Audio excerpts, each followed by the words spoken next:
Did you know that India is fifth largest economy in the world? However, it contributes to less than 5% of world's GDP. Here's a fun fact. Two companies, Apple and Amazon, combined have a market cap of more than the entire companies listed on Bombay Stock Exchange. So this will include all our big names like TCS, Infosys, Reliance, HDFC banks. There's a whole lot of companies out there in the world that are not listed in India but causing serious disruption to the world. A lot of these companies are listed in US and China. These companies have created immense wealth for its shareholders. So, I always suggest Indian investors to participate in these companies as a part of their process for diversification and growth. Hello friends, I am CA Rohit Gyanchandani and I welcome you all to our YouTube channel FinCademy.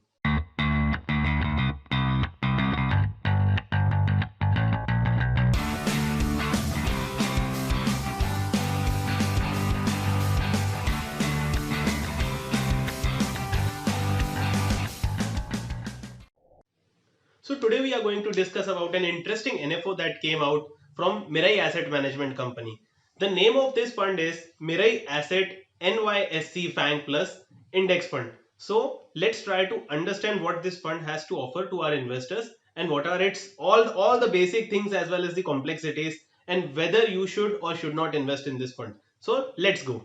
Now here is this. The name of the fund is Mirai Asset NSC FANG Plus ETF and Fund of Funds. Now they are launching two different types of fund in a similar format. So Mirai Asset Fang Plus will be an ETF that will be traded on stock exchange just like shares, and then there will be a fund which is of course in the mutual fund format that will hold the units of ETF. So you can buy this fund or you can take exposure to this fund in two different formats. One, if you have a demat account, you can just go ahead and buy an ETF just like any stock or anything that you trade.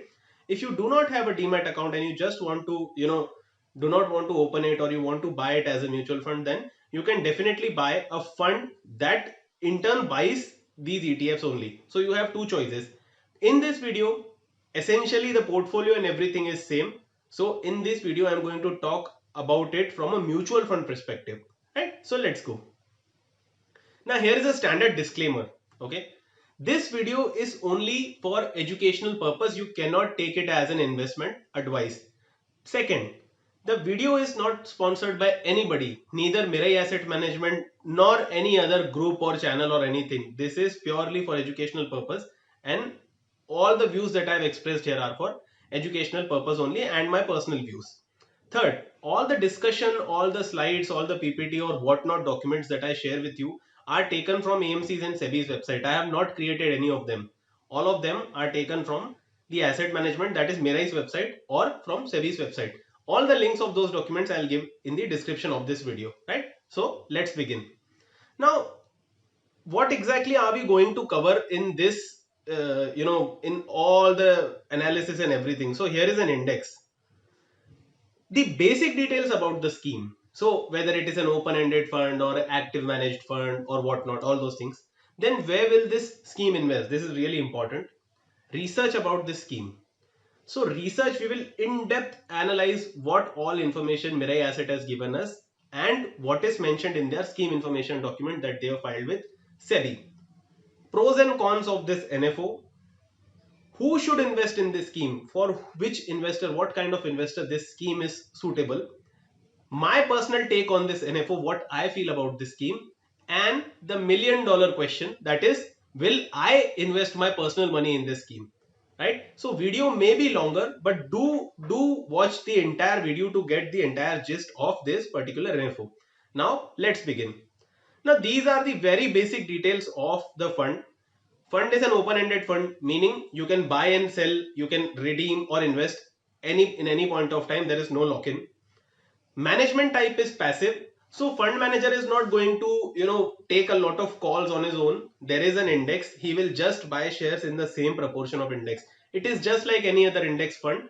Here the index is NYSC FANG, that is a US based index.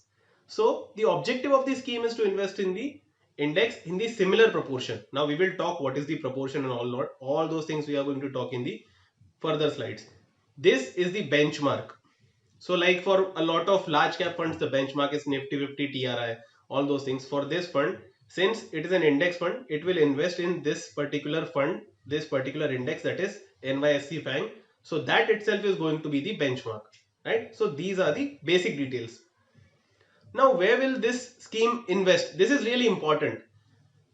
The scheme is going to invest in equal weighted portfolio. Again, equal weighted portfolio of these 10 stocks. Okay, the names of the stocks are Apple, the manufacturer of iPhone; Amazon, we all know Amazon, the shopping giant; Alphabet, that is the parent company of Google, the search engine; Facebook, the social media company; Alibaba, a B2B kind of shopping website; Netflix, OTT platform; Baidu is a search engine just like Google for China.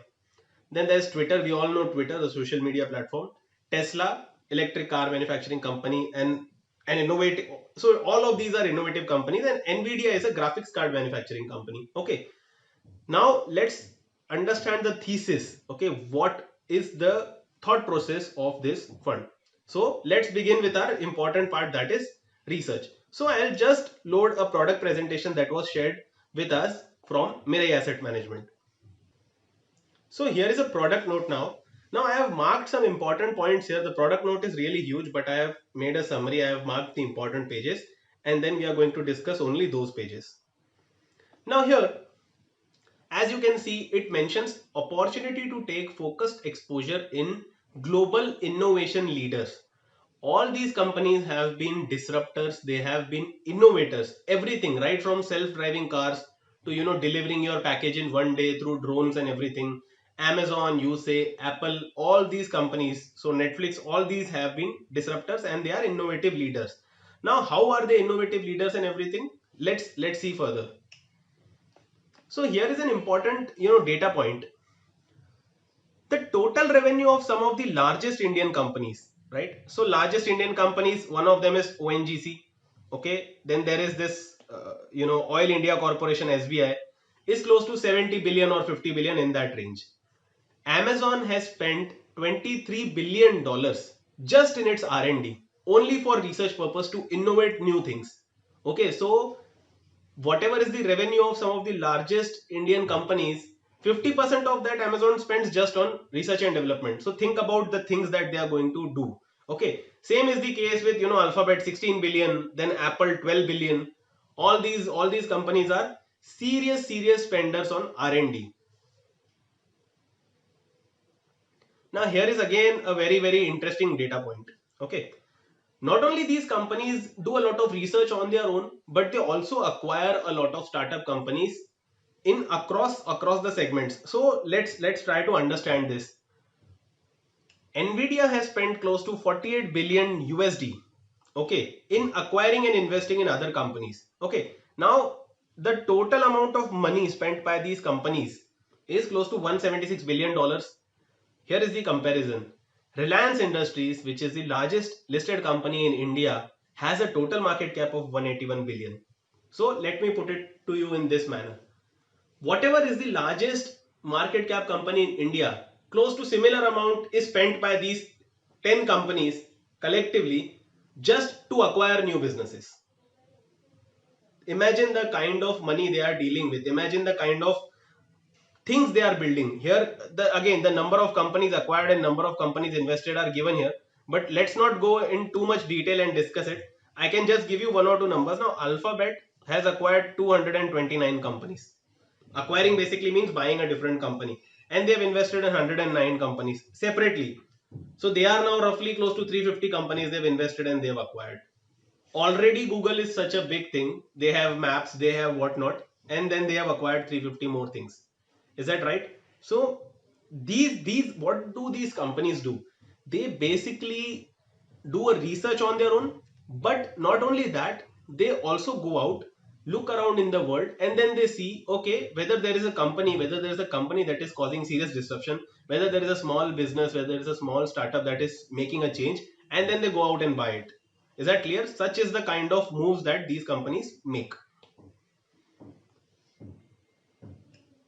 Now, they have given company by company how they have shifted their business models. Here, what exactly does Alphabet does? Now we think Google is just a search engine, or we are watching maps.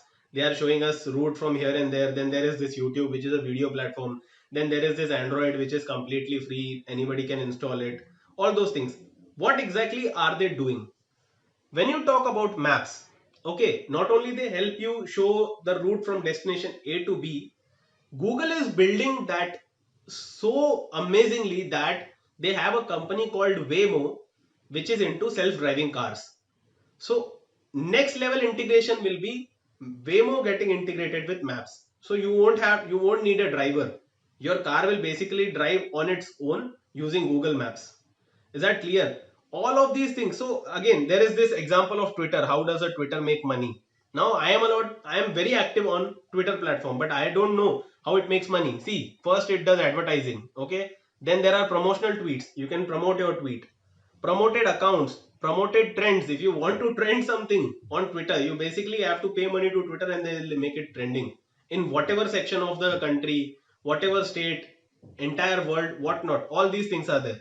Then when we talk about Tesla, we only feel that they are into building electrical vehicles. That's not the entire story. They are also into data usage. They are now going commercial with respect to fleet management and all those things. They have their own charging points.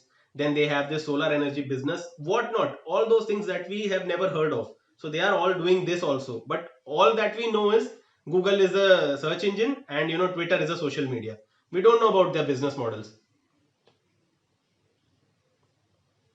Now, here is another interesting thing. When we talk about Amazon, most of us feel that it's a shopping website, just like Flipkart. We just go out there and buy things. Do you know the major amount of profits that Amazon makes is not from shopping, it's from their cloud management businesses. So they have these huge server storages and all those spaces that they sell. Okay. Not just that, Amazon is into live streaming also. So they have this thing called Amazon Prime. Then there is Amazon Music. Then there, so all those things are there. E-readers, e-books. Amazon was the one that disrupted the books market. So nobody, now they don't buy these physical books because you can read e-books and they are cheaper than physical books. And to buy those books, they created a device called Kindle. Okay, so they give you an experience of reading also, just like a real book. That is the kind of disruption these companies are causing. Then there is Alibaba. All these companies, they have given this. Now Facebook, what exactly is Facebook going to do? We feel that it is into video messaging and all those things. No, later on they are going to be a connectivity giant. We cannot imagine what they are going to connect with what. Okay, they are into artificial intelligence, virtual reality. All these things are next gen technologies. Okay, then we talk about the biggest company in this world, that is Apple. Now a lot of people think Apple is just into selling iPhone, iPads and all those things. Well, that is thing of the past. They are now converted into a service based company. So what do? They have this Apple TV, they have these Apple Music, they have all sorts of podcast and whatnot things. These softwares you can only install in Apple devices. So if you want to use these softwares, you have to buy an Apple device, and that device is priced to perfection. So an iPhone, so I have this iPhone now. This iPhone costs close to 60,000 rupees. With the similar configuration, I can buy another Android. The Android phone with the similar configuration would be close to 20,000 or 30,000 rupees, which is close to half of what I am currently paying for an Apple device. Is that clear? So let's look at this interesting data point here. If this index was a country in itself, it would have been third largest. Look at this. So the total market cap of these 10 companies is close to $7.7 trillion. The number one country is USA, number two is China, third is Japan, fourth is Germany, and fifth is India. 7.7 trillion basically puts this index on the third place, right above the Japan. So try to understand, these 10 companies could on their own form an economy that is third largest. Is that right? Now, so this is again some interesting data point here, that this could have been, like I said, this could have been the largest country. This could have been the third largest country in terms of GDP. The revenues are 3x of Indian government's total receipts in 2019-20. Cash, so cash reserves of these companies combined is 500 billion. Okay, this is close to 85% of total forex reserves held by Reserve Bank of India. So this is the mammoth, giant cash that these companies have. All these things are there. These are the things. So like I've already named these companies: Apple, Baidu, Netflix, Facebook, Alibaba, Tesla, Alphabet, Amazon, Nvidia, Twitter. These are the 10 companies this fund is going to invest in. Now here is an interesting data point. You know, not all markets, perform consistently, outperforming every other economy. So here is an example now here. Try to understand this. In 2011, USA was a market that outperformed the other countries. In 2012, it was India. In 13, it was USA. 14, it was India, and across this. Now, from 2011 to 2020, if you see, India has outperformed the entire world for twice. China has done it twice, and USA has done it 6 times. So it does make a lot of sense to invest in these economies. So you must have some exposure to these economies to ensure that your portfolio keeps on outperforming on consistent basis regardless of the countries being the front runners. Is that clear? So this is a clear data for that. Yeah, now this is very interesting. When you invest in a foreign fund, you basically take your INR, convert it into USD, and then invest in that fund. When you redeem that, you take USD, convert it into INR, and take your money back. So if the value of rupee depreciates, you will actually make more money. Is that clear? I'll explain how. Suppose you have invested in Apple stock, and Apple, you today took your INR, you put it in Apple. So suppose today INR is 70 rupees, you convert it into USD and put it in Apple stock. After 1 year, Apple gave you 12% return. Is that clear? They have given you 12% return, the share price has grown. Now you have sold it and you have taken that USD and brought back to India. Suppose the value of that USD is now 71.40 or 72 rupees. So basically your INR has depreciated by 2%. Try to understand, 12% is the return that you generated on the stock plus 2% on currency depreciation, because you actually invested at 70 rupees but you are getting it back at 71.4 or 72 rupees. Let's round it off to 72. So that additional return also adds up to your actual return that you generated from stock. And over the years we have seen rupee has depreciated, USD has appreciated, and this, if it continues to be so, then you will generate that additional 2-3% also. So here is the sector weighing. Now pay attention here. The index is constituted with equal weights. So there are 10 stocks, there will be 10% weightage to each one. Okay. This rebalancing is done on quarterly basis. So it is quite possible that on quarterly basis some stocks will go up in weight because their prices have increased, and some stocks might go down because their prices have decreased. So this is the current weightage. Now even if you see Baidu at 14.4%, on the next quarter reset date it will come back to 10%. The profit booking will be done and money will be shifted to lower stocks. Is that clear? So there is a quarterly rebalancing. It is set to 10% equal weight. Is that clear? So these are the stocks. So why we should invest in this fund? See, this fund is specifically focused on technology growth based companies. Okay, internet based companies. These are the companies that have led to disruption in the technology sector. Okay, you are getting it at a low cost because it's an index kind of fund. It is a passive strategy, and you will also make money when INR depreciates. So it's a really good fund which you can look in your portfolio. Now let's see the scheme information document here to find out if more details of these funds. Now scheme information document essentially is a really big document, let's say 74-75 pages, but I have bookmarked some pages here, so that I can condense it for this video and then put it through you. So important things: first, the type of scheme is open ended, so you can buy, sell, invest, redeem whenever you want. The second important point here is I want to highlight this one particular negative flag, or rather I would say this is with any FOF. So if you are investing in a fund of funds, you are basically paying your expense ratio twice. Okay, suppose you invest in an ETF. The ETF in which this fund is going to invest has an expense ratio of 1%, plus this fund has an expense ratio of 1%. So for same asset you are paying double the expense ratio. That is the only thing. See, as the investors are incurring expenditure at both the fund of funds level and the scheme in which fund of fund invests, the returns may be obtained, may be materially impacted and may be lower than the returns of investor. Is that clear? So try to understand, when you invest in this FOF, you have to bear the expense ratio of underlying scheme as well as the fund of fund. Is that right? This is a negative point.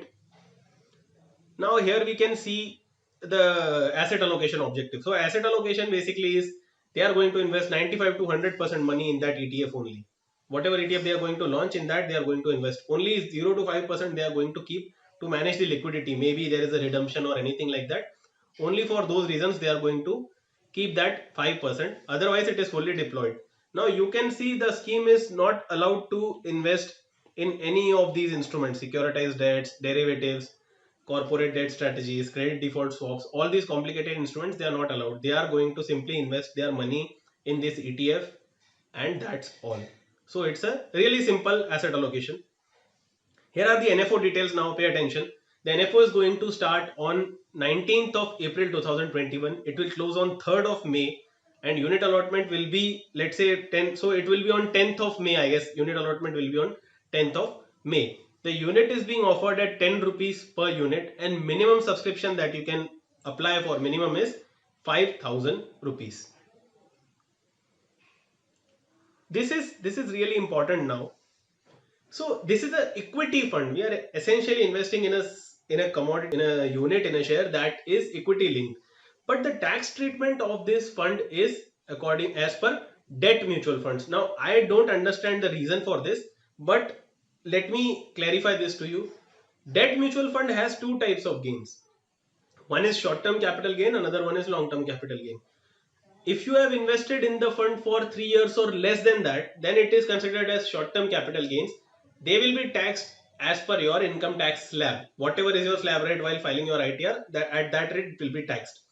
If you are holding it for more than 3 years, then it will be taxed at a flat rate of 20%, but you will get an indexation benefit for that. Is that clear? So this is the taxation point of view. This is again something that I am confused with, because it's an equity fund. Equity funds do enjoy a better tax rate, but I don't know why this fund is being treated as a debt fund.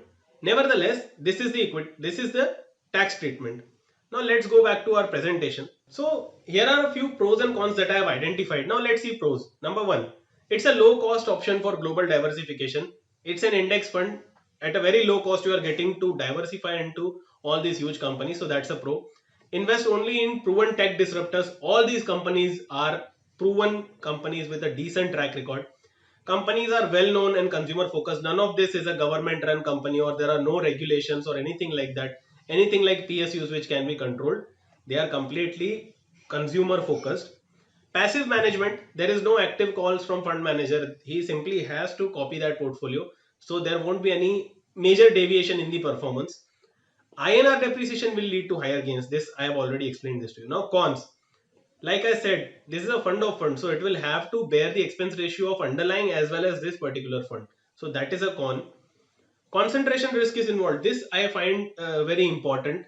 See, there are only 10 stocks in the underlying scheme, which is a highly concentrated portfolio. If one or two companies, underperform or anything, that could severely impact the returns. Right? These are proven track record companies, I understand, but that doesn't mean that they are not, they are not flawed at all, or nothing could happen in future. Anything could happen. So it's a concentrated portfolio. That is something that investor needs to understand whether he is comfortable with that. Being an equity fund, it is taxed like debt. So this is one con. Again, like I already said, I don't understand why this is the treatment. But since the risk is like equity, the taxation impact should also be like equity, but that's not the case. Hence, it could be considered as a con. Now, who should invest in this scheme? Three things. Investor who would like to take exposure to global equities. In my introduction, I already told you it is very important to take exposure to global equities. Already showed you with a slide that it is not always a single country outperforming. For a longer duration, there is a shift in geographical performance also. So you need to have all these countries in your portfolio. Minimum investment horizon should be 5 years. This is generic. If you are investing in equities, your minimum investment horizon should be 5 years. This is something I feel personally. Investors who are positive about these giant companies and their capabilities of disrupting the technologies in future, like they have done it in past. If you are confident that Google is going to definitely come up with something else, so is the Amazon and all these companies, then if you are positive about it, then you can go ahead and invest in this scheme. Now, what is my take on this NFO? Now, there is a 4-point checklist that I have put through, and let's see if this fund scores on all these points. Okay, if it does, then it's a good fund. Whether this fund offers something different, answer is yes, it definitely offers something unique, something different. So answer is yes. Whether it is worth taking the risk, like I said, risk is involved in every equity instrument. So if you are investing in equity shares in India, you should definitely diversify your portfolio to foreign investments. And if you are taking that risk, then this risk is also worth it. Whether an investor should have this fund in the portfolio. In my intro, I said, yes, it should be there in your portfolio. Anything that provides you some global diversification should be a part of your portfolio. Be it 10%, 20%, 5%, 15%, I don't know. But that has to be as per your risk appetite. But this should be part of your portfolio. So yes, this can find a place in portfolio. Whether it is worth the cost, absolutely yes. It's a passive fund. Okay, the expense ratio is capped at 1% for ETF and 1% for FOF. If you go via FOF, it could be costly, but it's a passive strategy. The costs are worth it. So since it ticks all the 4 points, I think it's a really good fund. One should look at this. Now comes the $1,000,000 question. Will I invest in this scheme? The answer is no, but wait. I'll tell you why. I have already allocated my fair share of portion to global equities through other mutual funds. So the purpose of my allocation to global portfolio is already served, but this fund is a real deal. If at all I book profits, or if at all I want to shift my portfolio from those funds, I will definitely check this fund again and would invest my money or allocate some money to this fund also. So my reasons of not putting money in this fund are different because I already have exposure to global funds. If you do not have exposure to global fund, this fund is a real deal for you. Is that clear? Just look at the pros and cons that I have covered, and then you can go ahead and buy this fund. So that's all for our NFO review. Friends, we are going to make a very important announcement for mutual fund investors on our WhatsApp broadcast list. To join our WhatsApp broadcast list, send a hi on this number and save our number as FinCademy in your phone book, and we will add you to our WhatsApp broadcast list. Also, if you like the video, please hit that like button and let us know which is the next fund that you would like us to review on this channel in the comment section. Do not forget to subscribe to our channel and hit that bell icon to stay updated with all the latest notifications. Until then, see you next time.